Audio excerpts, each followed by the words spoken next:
ساڈا موقع زیادتی ہوئی شدی 3 ਦਿਹਾੜੇ ਬੇਹੋਸ਼ ਰਹੀ ਉਹਦੇ ਨਾਲ ਜ਼ੁਲਮ ਹੋਇਆ ਸਾਰਾ ਕੁਝ ਹੋਇਆ ਜ਼ਖਮ ਤੇ ਇੱਥੇ ਗੱਲੇ ਤੇ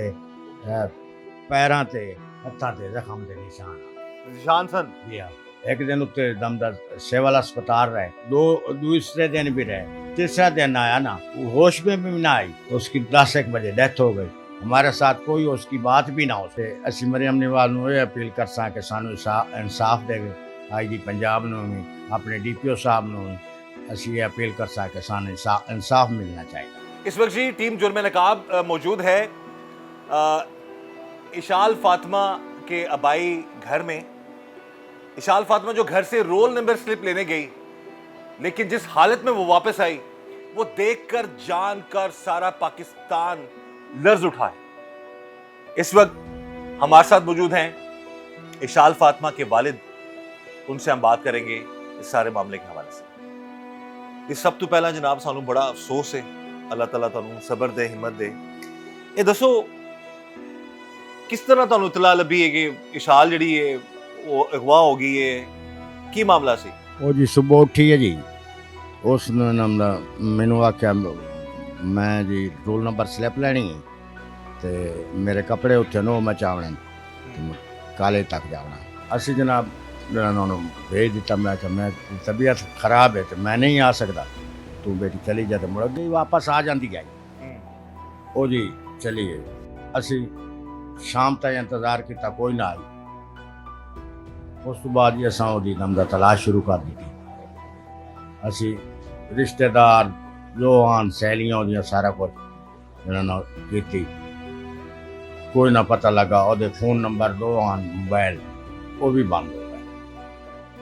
ਇੱਕ ਆਈਫੋਨ ਆਈ ਇੱਕ ਓਪੋ ਆਈ ਤੇ ਉਸ ਤੋਂ ਬਾਅਦ ਜਨਾਬ ਸਾਨੂੰ ਮੈਸੇਜ ਆ ਗਿਆ ਕਿ ਤੁਹਾਡੀ ਬੱਚੀ ਜਿਹੜੀ ਹੈ ਨਾ ਉਹ ਅਲੀ ਅਹਿਮਦ ਖਾਨ ਹਸਪਤਾਲ ਦੇ ਵਿੱਚ। अच्छा ਅਸੀਂ ਉੱਥੇ ਦੋਵੇਂ ਮੀਆਂ ਬੀਵੀ ਪਹੁੰਚ ਗਏ ਉਸੇ। अच्छा कुछ इब्तदाई चीज़ां सामने आ रही ने, कुछ इतलात ने कि थोड़ी बेटी नू कोई नशावर चीज़ दी गई सी, की मामला है? सारे इस चीज़ दे वाला तुहानू दस्सिया किसी ने, पुलिस डिपार्टमेंट ने या हेल्थ डिपार्टमेंट ने? ਨਹੀਂ ਉਹਨਾਂ ਕੋਲ ਨਹੀਂ ਦੱਸਿਆ। नहीं दस्सिया। तुहानू की लगदा की होया सी? ਸਾਨੂੰ ਇਹ ਮਾਲੂਮ ਹੁੰਦਾ ਜਦੋਂ ਦੀ ਬਲੀਡਿੰਗ ਹੁੰਦੀ ਪਈ ਹੋਸ਼ 'ਚ ਹੀ ਕੋਈ ਨਾ ਆਈ ਤੇ ਉਹਨੂੰ ਨਸ਼ਾਵਰ ਚੀਜ਼ਾਂ ਦਿੱਤੀਆਂ ਗਈਆਂ ਤੇ 3 ਦਿਹਾੜੇ ਤੋਂ ਹੋਸ਼ 'ਚ ਹੀ ਨਹੀਂ ਰਹੀ। ਉਸ ਤੋਂ ਬਾਅਦ ਉਹਦੀ ਡੈਥ ਹੋ ਗਈ। यानी 3 दिन तक वो उन्हें पता ही नहीं सी है ਹਾਂ और उस बाद जदों हालत खराब ज्यादा होगी तो अस्पताल छड़ गए ने। या ठीक है। अब ये जी ये बड़ा एक इम्पॉर्टेंट फैक्टर है। अभी बहुत सारी इतलात हैं, मुबैना तौर पर ये भी इतलात हैं कि उस बच्ची के साथ जुल्म किया जाता रहा है, ज्यादती का निशाना बनाया जाता रहा। गो कि अब तक इस चीज को हम हतमी तौर पर नहीं कह सकते, लेकिन ये इतलात है जो बच्ची 17 साल जिसकी उम्र है, जिसको नशावर चीजें दी गई हैं या कोई ऐसी खास पिल्स दी गई हैं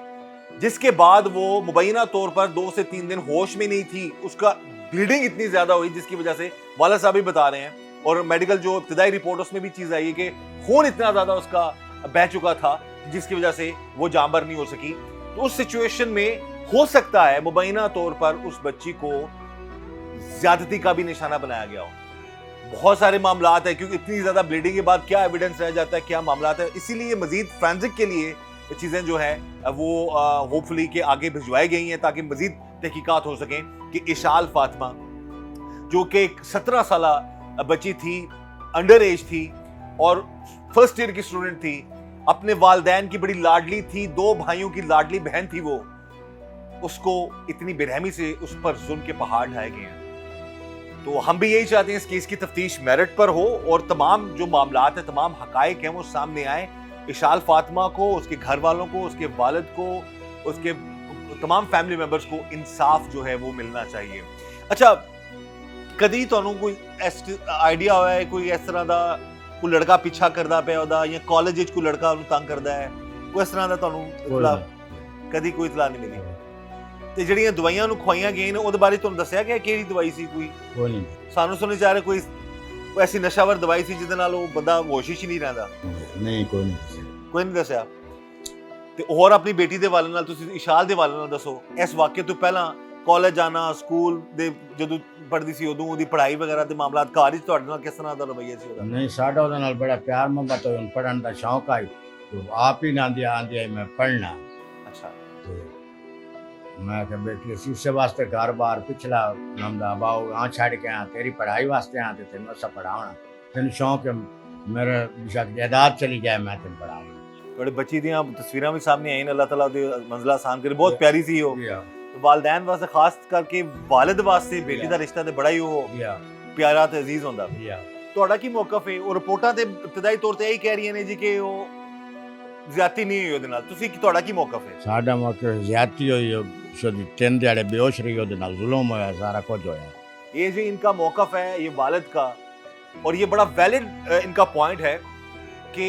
अभी जो इब्तदाई रिपोर्ट है उसमें तो ज़ाहिर है ये चीज़ सामने आ रही है कि जी कुछ साबित नहीं हुआ अब वो खुद बता रहे हैं 3 दिन तक वो बेहोश रही है और इतनी ज़्यादा ब्लीडिंग थी मैं नहीं बता सकता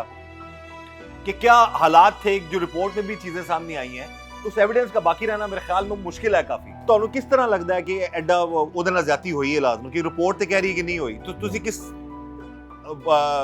सबूत के तहत कह रहे हो जिले ब्लीडिंग हो रही है हुन होश ही कोई नहीं होश च नहीं आई हाँ सानू इस वजह पता लग रहा 4 ਜਿਹੜੇ ਮੁੰਡੇ ਛੱਡ ਕੇ ਗਏ ਨੇ ਹਸਪੀਟਲ ਵਿੱਚ ਤੁਹਾਨੂੰ ਉਹਨਾਂ ਦੇ ਸ਼ੱਕ ਹੈ ਕਿ ਉਹਨਾਂ ਨੇ ਜ਼ੁਲਮ ਕੀਤਾ ਉਹਦੇ ਤੇ ਅੱਛਾ ਤੁਸੀਂ ਆਪਣੇ ਮੌਕਫ ਤੇ ਕਾਇਮ ਹੋ ਤੇ ਜਿਹੜਾ ਤੁਸੀਂ ਹੁਣ ਦੁਬਾਰਾ ਐਫ ਆਈ ਆਰ ਕਰਵਾਈ ਹੈ ਜਿਹੜਾ ਵਿੱਚ ਐਡ ਕਰਵਾਇਆ ਮਰਡਰ ਦਾ ਵੀ ਤੇ ਪਹਿਲੇ ਤਾਂ ਅਗਵਾ ਦੀ ਕਰਾਈ ਸੀ ਉਸ ਤੋਂ ਬਾਅਦ ਕਤਲ ਤੇ ਜ਼ਿਆਦਤੀ ਦਾ ਵੀ ਤੁਸੀਂ ਸ਼ਾਮਲ ਕਰਾਇਆ ਠੀਕ ਤੇ ਤੁਸੀਂ ਕੀ ਅਪੀਲ ਕਰੋਗੇ ਹਕੂਮਤ ਨੂੰ ਖਾਸ ਤੌਰ ਤੇ ਮਰੀਮ ਨਵਾਜ਼ ਸਾਹਿਬਾ ਨੂੰ ਅਸੀਂ ਮਰੀਮ ਨਵਾਜ਼ ਨੂੰ ਸ਼ਰੀਫ ਖਾਨਦਾਨ ਦੇ ਅਸੀਂ ਸੈਯਦ ਹਾਂ ਤੇ ਅਸੀਂ ਮਰੀਮ ਨਵਾਜ਼ ਨੂੰ ਇਹ ਅਪੀਲ ਕਰ ਸਾਂ ਕਿ ਸਾਨੂੰ ਇਨਸਾਫ ਦੇਵੇ ਆਈਜੀ ਪੰਜਾਬ ਨੂੰ ਵੀ ਆਪਣੇ ਡੀਪੀਓ ਸਾਹਿਬ ਨੂੰ ਅਸੀਂ ਇਹ ਅਪੀਲ ਕਰ ਸਾਂ ਕਿ ਸਾਨੂੰ इंसाफ मिलना चाहिए ये जी इंसाफ के लिए अपील कर रहे हैं इशाल फातिमा के ये वालिद हैं इन्होंने तमाम मामलात बता दिए हमने इनसे खुल के बात की है जो इब्तदाई रिपोर्ट आई है जो कल शाम तक कल रात तक जो चीज़ सामने आई थी जिसमें ये कहा जा रहा है कि उसके साथ ज्यादती नहीं साबित हुई इब्तदाई रिपोर्ट में मजीद सैंपल्स के लिए फोरेंसिक के लिए यकीनन ये मामलात आगे चल रहे होंगे लेकिन वालिद ने जिस हालत में अपनी बेटी को देखा वो बता रहे हैं जी कि 3 दिन तक वो बेहोश रही है 3 दिन तक उसकी ब्लीडिंग होती रही है तो इनको इस चीज़ का ये यकीनन शक भी है और ये भी कह रहे हैं जी कि इनको यकीन है बल्कि कि इनकी बेटी पर जुल्म हुआ है और जुल्म करने वाला कोई और नहीं वही लड़के इस चीज़ में मुलविस हैं हम किसी पे इल्ज़ाम नहीं लगा रहे मुबैना तौर पर जो मामलात इतलात सामने आ रही थी उस हवाले से हमने बात की हमने रिपोर्ट में भी बता दिया कि रिपोर्ट में भी अभी इब्तिदाई तौर पर कुछ जगहों पर ये मेंशन किया गया कि ऐसा मामला नहीं है लेकिन वालिद साहब जो है वो कह रहे हैं तफ्तीश मेरिट पर हो मजीद तहकीकात की जाएं और तमाम हक़ाइक़ खुलकर सामने आएंगे कि ये मामला अच्छा कुछ और लोकल खबरां भी इधर उधर ਦੀਆਂ ਸਾਹਮਣੇ ਆ ਰਹੀਆਂ ਨੇ ਸ਼ਾਇਦ ਕਿ ਕੋਈ ਉਸ ਮੁੰਡੇ ਨਾਲ ਪਹਿਲਾਂ ਕੋਈ ਦੋਸਤੀ ਸੀ ਜਾਂ ਕੋਈ ਤਰ੍ਹਾਂ ਦਾ ਮਾਮਲਾ ਤੁਸੀਂ ਕੀ ਕਹੋਗੇ ਕੋਈ ਉਹਦਾ ਕਿਸੇ ਨਾਲ ਤਾਲੁਕ ਝੂਠ ਹੈ ਸਭ ਝੂਠ ਹੈ क्योंकि कुछ खबरें भी आ रही हैं सर ना कि जी कोई दोस्ती है कॉलेज इकट्ठे पढ़ते या कुछ तरह का मामला नहीं कोई ऐसा साड़ी कोई दोस्ती नहीं आज तक ना कोई साढ़े घर आया ना वो किसी के घर गई तो जिस टाइम तुम हस्पताल गए हो कौन गया अस्पताल जो ਤੁਹਾਨੂੰ इतला मिली है अस्पताल कौन गया अस्पताल मेरी बीवी ते मैं गया तो दोवे गए हो गया ਤੇ ਜਦੋਂ ਗਏ ਹੋ ਤੇ ਇੱਕ ਦਿਨ ਜ਼ੇਰ ਇਲਾਜ ਰਹੀ ਉੱਥੇ ਇੱਕ ਦਿਨ ਇਲਾਜ ਹੋਇਆ ਉਹਦਾ ਉਸ ਜਾਂ ਉਸੇ ਦਿਨ ਹੀ ਫੌਤ ਹੋ ਗਈ ਨਹੀਂ ਜਿਹੜੇ ਪਹਿਲੇ ਜਿਹੜੇ ਸੱਟ ਗਏ ਨਾ ਉੱਥੇ ਤਾਂ ਨਮਦਾ ਰਹੀ ਨਾ ਠੀਕ ਹੈ ਉਹਨਾਂ ਭੇਜ ਦਿੱਤੀ ਹਸਪਤਾਲ ਸੇਵਾਲੇ ਉਹ ਤਾਂ ਦੱਸਿਆ ਤੁਸੀਂ ਭਈਆ ਅਸੀਂ ਇੱਕ ਦਿਨ ਉੱਤੇ ਨਮਦਾ ਸੇਵਾਲਾ ਹਸਪਤਾਲ ਰਹੇ ਠੀਕ ਹੈ दूसरे दिन भी रहे जब तीसरा दिन आया ना तो वो होश में भी ना आई उसकी 10-1 बजे डेथ हो गई हमारे साथ कोई उसकी बात भी ना हो सकी अच्छा होश में भी नहीं थी ना होश में थी ना देखा था आपने वैसे देखा तो होगा ना उसको देखा मतलब उस वक्त बिल्कुल बेहोशी की हालत में बेहोशी की हालत में कोई बातचीत कुछ भी और डॉक्टरों ने क्या बताया था जब उधर आई है तो उस वक्त क्या हालत थी उसकी वैसे ही डॉक्टरों ने तो बताया था इलाज कर रहे हैं सही हो जाएगी अच्छा तो उसके बाद फिर जब उसकी होगी डेथ होगी तो फिर आप लोग रुके नहीं आपने उस घर डायरेक्ट इधर ही आ गए अपने भाई इलाके में डायरेक्ट उधर जो हमारा मकान था उस पर गए उस पर गए गया ठीक है ਉੱਥੇ ਉਹਦਾ ਨੰਬਰ ਗੁਸਲ ਸੁਸਲ ਕਰਾਇਆ ਕਫਨ ਸ਼ਫਨ ਸਾਰਾ ਕੁਝ ਕਰਕੇ ਤੇ ਮੁੜ ਸੀ 4 ਵਜੇ ਕਿ 5 ਵਜੇ ਵਾਪਸ ਆ तो कोई जिस्म दे जख्म दा निशान कोई इस तरह दा कोई मामला कोई जबरदस्ती दा निशान हाँ जबरदस्ती दे जख्म ते इत्थे गले ते पैरां ते हत्थां ते जख्म दे निशान सन जी हाँ ये जी बहुत इंपॉर्टेंट जो बात बता रहे हैं इशाल फातिमा के वालिद कि जब उसको गुस्ल दिया गया तो उसके जिस्म पर जख्म के निशान थे।